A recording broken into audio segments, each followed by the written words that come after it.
There's actually an overabundance of evidence to the contrary, and I would recommend that you go to my website, which is at the bottom, for more information and for more arguments. There are several arguments for the existence of God. One of my favorites, is called the Kalam cosmological argument, and it's a three-step syllogism. 1. Whatever begins to exist has a cause. 2. The universe began to exist. 3. Therefore, the universe has a cause. Now, the first premise of this argument, uh, there are three lines of argumentation for it. I'll just give two. One is that something cannot come from nothing. Nothingness has no properties, and therefore it cannot bring anything into existence. Secondly, if something could come into being from nothing, we ought to observe it happening more frequently. We ought to see, as William Lane Craig, famous Christian philosopher, puts it, bicycles, Beethoven, and root beer come into being from nothing. Why is it only universes that can come into being from nothing? Why is nothingness so discriminatory? Now, what about that second premise, that the universe began to exist? Well, there are several lines of evidence again, but in the span of this 3-minute TikTok, I only have time to go into one, and that is the evidence from Big Bang cosmology. In 1915, Albert Einstein discovered through his equations of general relativity that the universe is expanding. And that was later confirmed by Edwin Hubble when he looked into his telescope and saw that the the red shifts from the light from distant galaxies. They were redder than they were supposed to be, implying that they were moving away from us. The universe is expanding. It's getting bigger and bigger. Well, if it's getting bigger and bigger as it gets older and older, you rewind the clock and, the universe gets smaller and smaller. And if you keep rewinding the clock far enough back, the universe shrinks down to nothingness. Marks the origin of the universe, or the Big Bang. That's just one reason to believe the universe began to exist. So, given that everything that begins to exist has a cause and the universe began to exist, it follows logically and inescapably, therefore, the universe has a cause. Now, why does this cause have to be God? Why couldn't this cause be literally anything else? Well, because it brought space and time into being, it has to transcend space and time. It cannot be inside space and time, since these things didn't exist until the cause created it. It must be unimaginably powerful in order to create all matter, energy, space, and time out of nothing. And it must be a personal being, or a mind, because of the two immaterial things that philosophers recognize are material. They're either abstract objects or numbers. Abstract objects are causally effete, and it must be immaterial because of the. This is the old objection to the cosmological argument, basically stated in a different way. If God created the universe, who created God? God does not have to have a cause or a creation. It is logically possible for God to have existed uncaused and uncreated, to have no beginning and no end. This isn't just simply what the Bible teaches, but it is something that I think is philosophically necessary. Because if you require that God have a creator, well, then what about his creator? Did he have a creator as well? And if God's creator had to have a creator, well, then that creator would have to have a creator before he could exist. And the creator before him, would have to have a creator before he would exist. And so on and so forth, back into eternity. No creator could ever come into existence, because each and every super god, each and every god in the lineup of gods, would have to have a creator to create him first. So no God would ever come into existence, and therefore no universe would come into existence.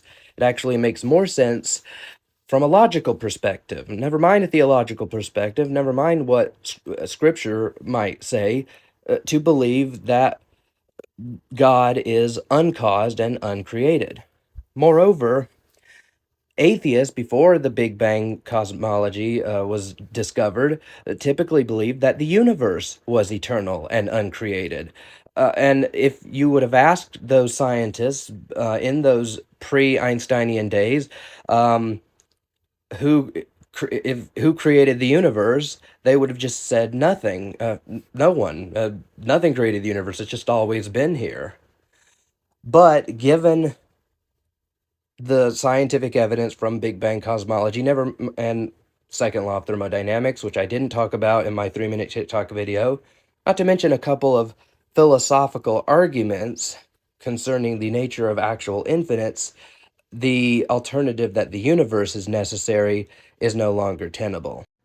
As the Christian apologist Frank Turek of Cross-Examined Ministries sometimes puts it, something has to be eternal, either the universe or what created the universe. This just doesn't understand the logic of the argument. The argument being that the universe began to exist, all matter, all energy, all space, and all time. Now, of course, responses to the Kalam cosmological argument have attempted to posit that there are higher orders of universe, such as the so-called mother universe, which is birthing lots of little baby universes, and whenever one of these little babies is spawned, that is the birth of a new universe. That universe undergoes a big bang. There are problems with that alternate theory. For one, given eternity past, there is a non-zero probability that at any form at any time in the vacuum, baby universe would spawn. But given a non-zero probability and an infinite amount of time, any non-zero probability will occur. This means that at every single point in the mother universe, there will have formed a baby universe which is itself expanding. Eventually, the mother universe would be filled with baby universes that cobble together and form what seemed to be an infinitely large, infinitely old universe, in contrast to the scientific evidence which shows that we live in a universe of finite size and age. Now, one way that one might try to get around this is to say that the mother universe itself is expanding, therefore accommodating more room for all of the little babies. But if you do that, then the mother universe is subject to what is called the Born-Guth-Vilenkin theorem. The Born-Guth-Vilenkin theorem implies that any universe which is on average in a constant state of expansion must have had a beginning at some point in the past. Now you can say, well, maybe there's a grandmother universe that spawned the mother universe. Well, if you say that, then what caused that universe? The problem is basically just kicked upstairs. You either have lots of universes forming from an infinite, eternal past, which eventually coalesce and form what looks to be an infinitely large, infinitely old universe, or you have a grandmother universe which is expanding and therefore must have a beginning according to the Born-Guth-Vilenkin theorem. So you have to get to an ultimate cause at some point because you cannot traverse an actually infinite series. See, before our universe could be birthed, the mother universe had to be birthed. Before that one could be birthed, the grandmother universe had to be birthed. And before that one could be birthed, the one before it could be birthed, and so on back to infinity. There has to be a transcendent cause at some point. The buck has to stop somewhere. No, it isn't. The law of causality is a metaphysical law which would apply even if there were no universe at all. It isn't like a law of gravity or the strong nuclear force which binds together protons and neutrons in the nucleus of an atom, which wouldn't hold if there were no universe or no realm of physical objects. And I would consider it a broadly logically necessary law. It just doesn't make any sense to me to think that if there were no universe, if there were nothing, no matter, no energy, no space, no time, nothing at all, that it would somehow become possible for things to come into being from nothing. Because God is the first cause, He is the uncaused cause. In my view, and in the view of the Christian philosopher Dr. William Lane Craig, when God created the universe, space, time, matter, and energy, that was when time began. God's very decision to create was the creation of time. It wasn't as though God was just sitting there counting down in a state of timelessness. 3, 2, 1, let there be light. No, that would be absurd because then you would have cause and effect before you had time, and time is necessary for cause and effect because you have a before and after relationship. But there is nothing absurd about saying that there is a first act, a first volitional act from an incorporeal being, and that first act is the first moment of time. That first act brings the universe into existence. Secondly, unless you either want to say things can come into being without a cause, which is absurd to the point where I would say it's insane, or if you want to argue against the overwhelming mainstream scientific evidence, mind you, I'm not employing creation science, which I think is utterly bunk. Um, I do not get my scientific information from Answers in Genesis. But unless you want to either resort to the metaphysically absurd notion that things can come into being without a cause, or swim against the current of scientific evidence and philosophical argumentation that all physical reality had an ultimate beginning, this is a problem that affects you too. Whatever cause you might want to posit, uh, the universe had a beginning, and therefore it needs a cause. And on my website, which I refer that you and other skeptics commenting on this TikTok go to because it is more conducive to deep conversations than this very limited format, www.cerebralfaith.net, I have articles, and in some of those articles, I have quotes from scientists like Stephen Hawking, who say that time had a beginning and that the universe had a beginning. In fact, Stephen Hawking said that it's pretty much everyone in the scientific community now believes that the universe had a beginning. I just don't think that this is right. The philosopher Immanuel Kant, um, at least I think it's Immanuel Kant. It might have been David Hume. I might be misremembering. You can correct me in the comments.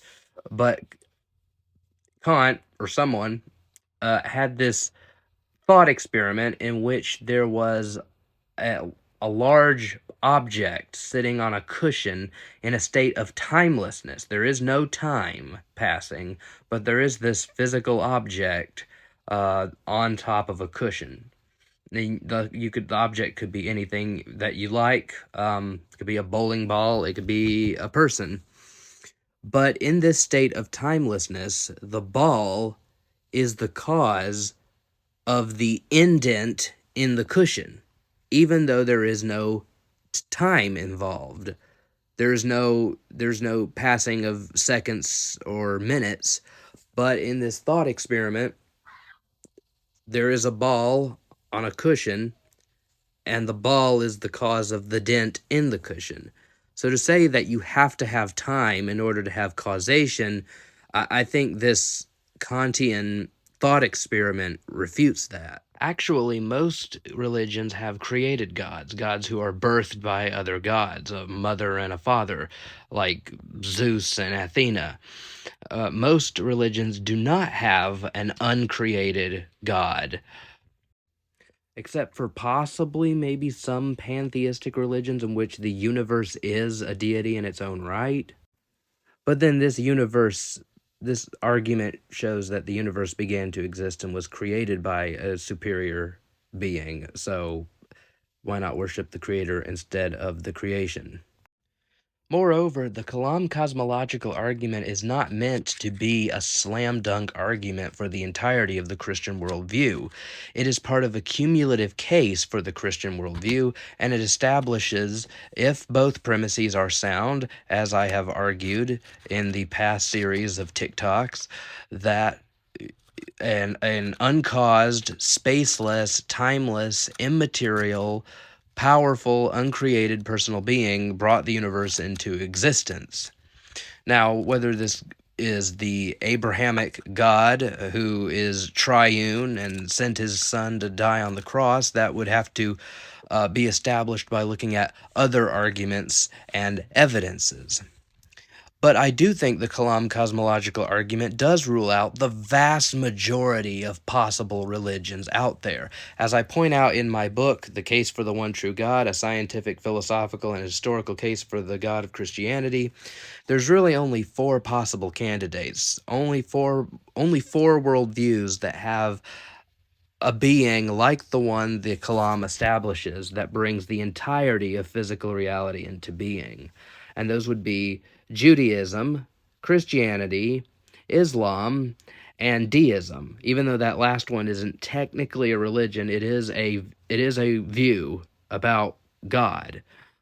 Now whether you now, which of the four should you adhere to? Well, you can't determine that on the basis of the Kalam cosmological argument alone. Again, like I said, you have to look at other arguments and evidences, such as what I get into in my book. I talk about the fine tuning argument, the moral argument, the modal ontological argument, and I talk about historical arguments for the death and resurrection of Jesus, which, as I explain in great detail, if you get the death and resurrection of Jesus, that settles the question of which religion is true once and for all. So, no, to make a long comment short, this my response to who made God cannot be applied to any religion.